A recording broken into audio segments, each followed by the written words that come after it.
As the war in Ukraine enters its fourth month, President Volodymyr Zelenskyy is dispelling hopes of negotiations with Russia anytime soon. In his latest video address, Zelenskyy called Russia's aggression an evil that can only be contained on the battlefield. Ukraine says Russia is stepping up its attacks in the eastern Donbass region, with Ukrainian troops doing everything possible to hold their ground. Authorities said Russia's advantage in arms and equipment was making the situation very difficult. But in his nightly address on Monday, Zelenskyy remained defiant. Russia is very nervous about our activity. There has been more shelling of Kharkiv and Odessa. There have been more brutal assaults in the Donbass. This is an evil that can only be defeated on the battlefield. We're defending Lysychansk and Severodonetsk. This whole region is the most difficult. These are the hardest fights. And let's bring in Nick Connolly from Kyiv now. Nick, evil can only be defeated on the battlefield. Those are some fighting words from a president who's, by his own admission, is having trouble getting the arms he needs to fight the war. That's definitely the case, but I think that was a signal here from Kiev also to the West, and particularly to Western European countries, that Ukraine is basically not going to be willing to talk to Russia until those Russian troops are forced back to where they were on February the 24th, at the beginning of this war. There had been significant fears here in Kiev that there would be an attempt by maybe France, Germany, Italy, when we had that visit of the leaders, three leaders, to Kiev last week, to try and force Ukraine to some kind of compromises to basically end this war in a hurry, to end this spike in energy prices and basically get back to business as normal with Russia at the cost of Ukraine and its territorial integrity. And I think Ukraine feels vindicated and relieved that that didn't happen, that they were able to make their case and, with support from the US and the UK, prevent a kind of diplomatic initiative from Western European countries into forcing Ukraine basically to play to Russia's terms. But it is definitely a very difficult situation for Ukraine right now. They are able to hold up the front lines, and Russia is making gains, but very modest gains. But that disproportion in terms of the resources Russia has, some say 10 to 1 in terms of artillery, that is definitely something that is costing Ukrainian lives. And Nick, you were mentioning the EU, and of course there was the troika of European Union leaders who promised to support candidacy status for Ukraine to the European Union. There's a decision coming up Thursday, Friday. How would membership, when it comes, change the country, and what does the candidacy mean to Zelenskyy and Ukrainians? Obviously, membership is something that a vast majority of Ukrainian citizens want. All the sociology shows that. Massive majority for that here. It would basically end decades-long speculation about where Ukraine is going. For most of its independence, Ukraine has basically been a buffer zone between Russia and Western Europe and the EU, and basically has been spending its time, rather than kind of developing its economy, stuck with these kind of geopolitical questions. So that would put those to bed once and for all. And obviously it would be a huge economic boost and open the door to huge investment in this country that has historically underperformed and still has some of the lowest average incomes in Europe. And even just being a candidate would already put Ukraine on a roadmap, force reforms that would bring in investments way before eventual membership. We've seen that in Poland, in the Baltic states, in neighbouring Romania. So even before Ukraine becomes a member, that would have an impact that would be felt by ordinary Ukrainians pretty soon. Okay, Nick Connolly reporting for us from Kyiv. Thanks for that. Since the beginning of the war, volunteers across Ukraine have been doing their part for the war effort. Some are turning to recycling to help save soldiers' lives. To find out more about how it's done, DW's Rebecca Ritters traveled to southern Ukraine to the region around Mykolaiv. This old junkyard is a junkyard no more. When war broke out, volunteers took over the space and turned it into a military workshop. Dima is a sound engineer and voiceover artist. Now he makes flak jackets. Bulletproof vests were requested, so we decided to try and make some, a small number, 30 pieces. We wanted to raise 47,000 hryvnia for that, but people felt so connected that we raised 150,000 in the first 3 to 4 days, so we made 3 times as many. So far, they've sent more than 700 of the vests to the front lines, places like Kharkiv, Chernihiv and Mykolaiv. There's recycling involved and the work looks artisanal, but the product is military grade. This metal is certified, 8 millimeters thick. This rubber from a conveyor belt is glued on top of it. It acts as an anti-fragmentation layer. This rubber traps all splinters from the bullet. The metal and rubber are bound together in strong tape. And we make Holy Cross here. No, it's a joke. It's a joke. But I hope it works. Fireproof material, usually used to make sofas, forms the outer shell of the vests. Just pop the plates inside these purpose-built pockets, and hey presto. Well, the vest feels pretty good once you get it on. It's quite comfortable and much lighter than you might expect, much lighter than some of the press vests I've even had to wear in the field. But the real test, of course, is going to be whether or not it can stop a bullet.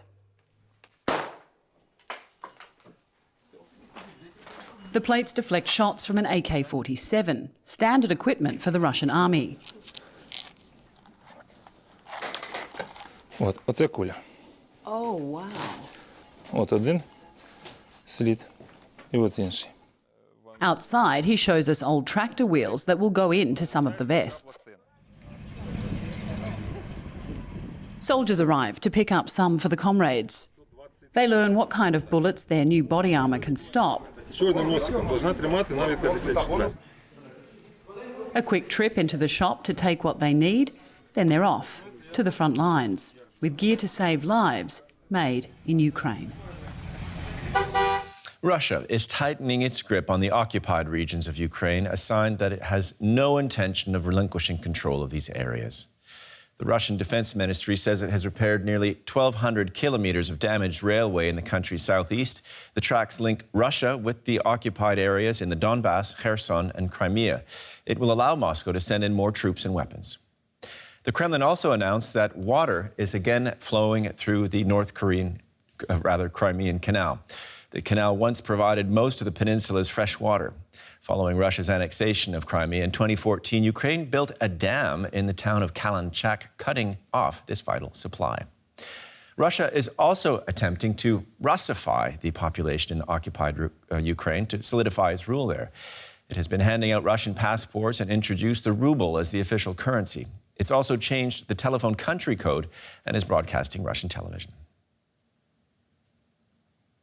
And I'm joined now by war expert and former British Army officer Mike Martin for more on this. Mike, it appears that Russia is seeking to annex the occupied territories completely. What are the chances of success? Good morning. I think that their chances of success are going to be bedeviled by the same problem that the Russians have had throughout the war, and that's not having enough troops for what they seek to do. If we look around the country at the moment, there are three areas where they're fighting: in the north, around Kharkiv; in the east, in Donbass, that we hear so much about; and in the south, in Kherson, that you were just speaking about.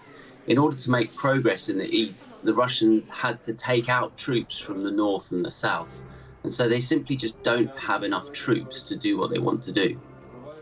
And there's considerable resistance as well from the population in some places behind the front lines. How much of that is a challenge or will be a challenge for Russia? Exactly. I think it's already a challenge, as well as not being able to hold or make progress on the different front lines that they hold. In the south, around Kherson, we've seen quite significant partisan activity. For example, a couple of days ago, there was a bomb attack against the head of the prison service in Kherson, originally a Ukrainian collaborator who switched sides to the Russians. So he was attacked and blown up. And we're starting to see attacks on arms dumps behind Russian lines. They simply just don't have enough troops to cope with a restive Ukrainian population that doesn't want them there. And if we can just turn to the Donbass region for a second, Ukrainian military officials admit themselves this will be a decisive week. Why is that? Well, I would slightly caveat that the Ukrainians have been saying that each week is decisive in the Donbass. And they're doing, I think, what we'd all do. They're using the battle as a way to make sure that the West continues with its arms deliveries.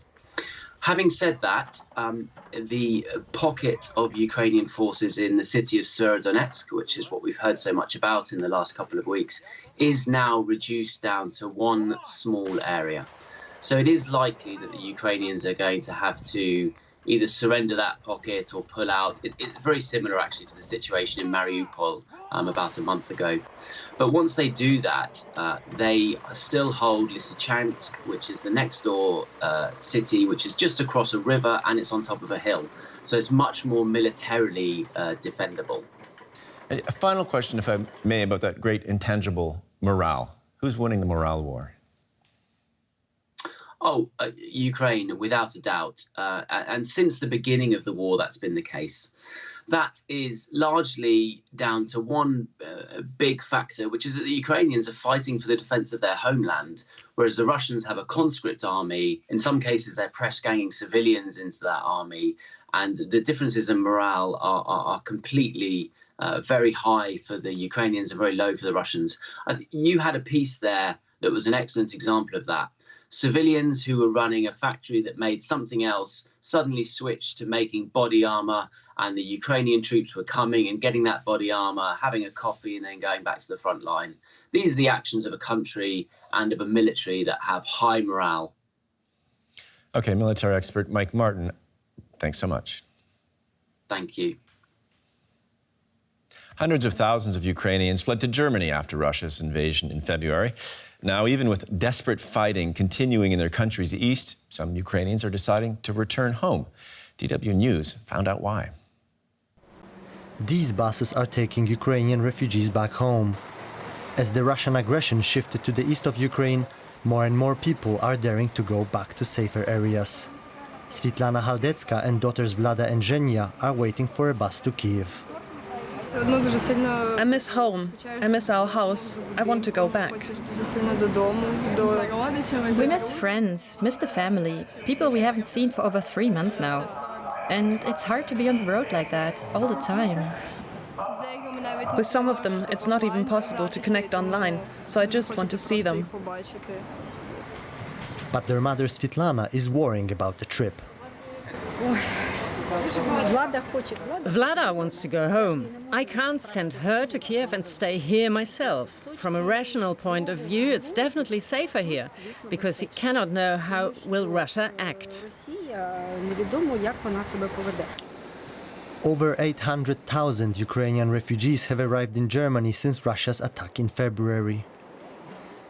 But the new arrivals have been decreasing for weeks. Now more people are leaving the EU back to Ukraine than entering from there. My husband is a soldier. He's in a hospital now. And he doesn't have anyone besides us. I miss my home, my car, my garden, and I miss Ukraine a lot. I want to see my relatives, and Ukraine too. But I'll come back because I come from Mykolaiv and it's close to where the battle is happening. So now I'm just going there for a short time. Some experts now expect circular migration of the refugees. The drivers bring people in both directions. We drive every day from Ukraine and to Ukraine. Our company sends 6 to 7 buses and all of them are full with 60 people inside.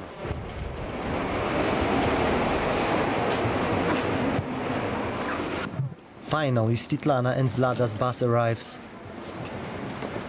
The older daughter Zhenya bids them farewell. She will stay in Berlin for a few more weeks and join them in July. Provided, that is, that the war doesn't make this family and others run from Ukraine again.